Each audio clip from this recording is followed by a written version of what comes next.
On X, Sam Dodgson tweeted to say SSSIs must be decided by an independent body. By their nature, they're good for the populace as a whole, but may be locally controversial. It's important that that decision is not made politically. But not everyone felt the same. Sally Foster emailed to say she's a biological surveyor and her local community have been asking for a nearby area to be made into an SSSI for some time, she says, with no luck. She says of Derek Thomas's bill, good for him. I'm fed up with Natural England. Okay, thanks for that, Heather. And if you want to contact us, you can email farming.today@bbc.co.uk or you can tweet us at BBC Farming Today. Now, globally, we are still in the midst of the worst avian flu outbreak we have ever seen. The highly infectious strain of the virus has reached every continent except Australia. And now dairy cows on several farms in the USA have been infected with bird flu, and a farm worker there has also tested positive. Dr. Tom Peacock is a virologist at Imperial College London, and he's been speaking to Victoria Gill on BBC Radio 4's Inside Science. At the last I've seen, I think there's about 20 dairy herds across a number of states across the US where they have reported H5N1 in dairy cattle. This is pretty much completely unprecedented for avian influenza virus. Before a few weeks ago, cattle were thought to be a species that is completely resistant to infection with these viruses. Do we know how the cattle got it? The last time we were talking about avian flu on this programme, we were talking about marine mammals who were actually eating dead birds. So there was sort of a, direct connection there to the avian reservoir. Do we know how the cattle got it? I think that's one of the things that's still very much not clear. There's been potentially dead birds around some of the farms, so they could have contaminated water sources or something like that.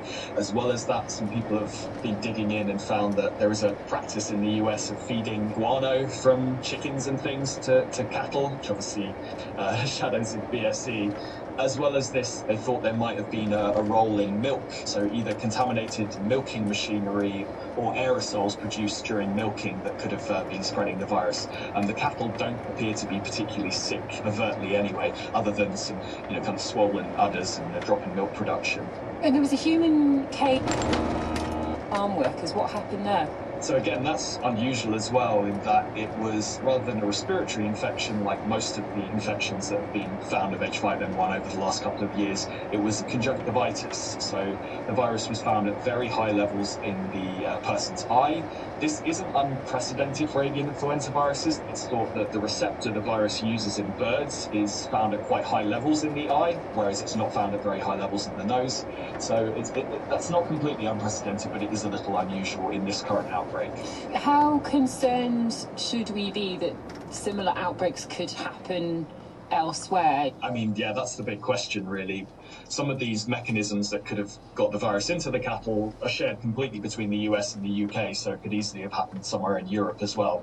I guess the thing is that these cattle weren't really sick, so it could have been happening anyway and no one realised, which is a little bit worrying. That I think people will be looking back on samples from the last few years and checking them to see if there's any evidence of that. There's probably a lot of things we maybe have been ignoring that we should go look back on, so things like pigs as well, of course, because if this is fairly asymptomatic in the cows, it could be fairly asymptomatic in pigs as well. That's Dr. Tom Peacock, and you can hear more about that on Inside Science, which you can find on BBC Sounds. Next, how much do you know about how the pigs that make your bacon are raised? The government is considering introducing method of production labelling on pork, chicken and eggs. Well, as we've reported, some of the industry say that this would be costly and confusing for customers. And that's partly because pig production in particular is extremely varied in the UK. Well, pigs have been the focus all week on Farming Today. That's the programme that goes out each weekday morning at 5:45 here on BBC Radio 4 or on BBC Sounds at any time you like. And we've visited 3 different farms that raise pigs in different ways. Let's start outdoors at Essington Farm near Wolverhampton, where piglets are born outside and then they're reared outside for the whole of their lives. It can take longer to fatten a pig outside, so Bob Hockenhull asked farmer Will Simpkin how the business adds up. So my grandfather started to keep pigs in the 1940s. I think when he was about 15 years old. and on and off since then we've always kept pigs here. So we are quite unique in the way that we keep our pigs, the fact that we sell it all direct to the public through our farm shop. Can you describe what happened to the pig industry back in the late 90s? A lot more regulation was put in, which probably the right thing to do, but it did encourage larger units rather than smaller units. A lot of family farms stopped keeping pigs, and there was a drive then for intensive indoor systems. And so why are you so passionate about keeping things as they are here? So first of all, it's best for the animal. It's nice to see things run on an outdoor system, and it's great that we can, do it this way and then sell it to our customers in a farm shop. It's selling pork through the farm shop that enables the business to thrive. Anita Blakemore is in charge of rearing the pigs. Welfare is a #1 priority. On a commercial herd, you'll wean your piglets at 4 weeks old. That's not natural to mum. It's like a dog. You don't wean a puppy at 4 weeks, you wean it at 8 weeks. So mum becomes quite aggressive and doesn't appreciate you taking the piglets off her. So here we wean at 9 weeks. Mum's had enough. They're, in effect, teenagers. She just wants them gone. So mum's quite happy for us to take the piglets off her. And also that gives the piglet half its lifespan with mum. The rest of it, they come in this section where you are now. And like I say, they're like teenagers. All they want to do is stay in their room and eat. So this is quite a good system for them. Presumably if the shop wasn't here, the farm wouldn't be able to sustain a small-scale pig operation like this, though, in these current economic climates. I would have thought so at the beginning, but we've eliminated a lot of costs because of the way we farm here, so we can sort of compete, if you know what I mean. If you wean a pig at 4 weeks old, you've then got to provide a milk-based diet for it, because in effect you've took it off mum early. So you're buying inexpensive creep feeds, whereas our piglets are still on mum. They're getting their milk and they're getting the food, what we feed them on the floor, what mum eats. So we've eliminated a massive cost of creep feeding. That's Anita Blakemore ending that report. Whether they've been born outside or inside, once they're weaned, the majority of pigs are then reared indoors. That can either be in barns with a slatted floor to allow the muck to drain through, or on straw bedding. At Grasmere Farm in South Lincolnshire, they buy in weaners that have been born outside, but then rear them inside on straw bedding.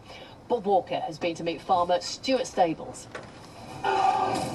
In here we are looking at our finishing pigs. What are the advantages of rearing them on straw beds? The advantages is all about welfare. They've got a nice environment, they can exercise and root around, carry out sort of natural habits and that sort of stuff. Possibly, the best format that you can get for within an indoor setup. Outdoors is great and is idyllic at times, but the extremes of weather are quite detrimental to the pig. They don't like the real heat in the direct sunshine where there's no escape from it, whereas at least in the sheds it's relatively cool, they're in the shade, and if it turns really cold during the winter, there are all sorts of welfare problems when that happens. Isn't it more expensive, though, to use straw bedding? You've got the cost of buying in the straw, the storage, presumably higher labour costs as well. We have a relationship with a next door neighbouring farmer where it's an exchange for the muck, for the straw, and therefore on our bottom line we don't experience a huge cost for it. So we take his straw and he takes the muck away. Who's that a bigger advantage to? I'm not quite sure. If we move down here further on, we're going to go see the weaner pigs that have come in a week or two ago. Something that a lot of people perhaps won't appreciate is that different straws have different properties. Yes, we would ideally like barley straw. It's softer, makes a better bedding, it's more absorbent, and actually the pigs chew on it and eat more of it compared to a wheat straw, which is harder, and they don't eat as much of it, but we have to go with what the farmer's rotation is. These are weaner pigs that came into us 2 weeks ago from a free-range farm in Suffolk. They come into us at 7 kilos, running around in batches of 50 or 60 pigs. To my mind, a very welfare-friendly environment for them. Stuart Stables in South Lincolnshire. Where piglets are born indoors, this is normally done using farrowing crates, which confine the sow so that she can't lie down on top of her piglets and smother them. But the UK government has said that it would like to see their use phased out, although with no timeline attached. So what could the future look like?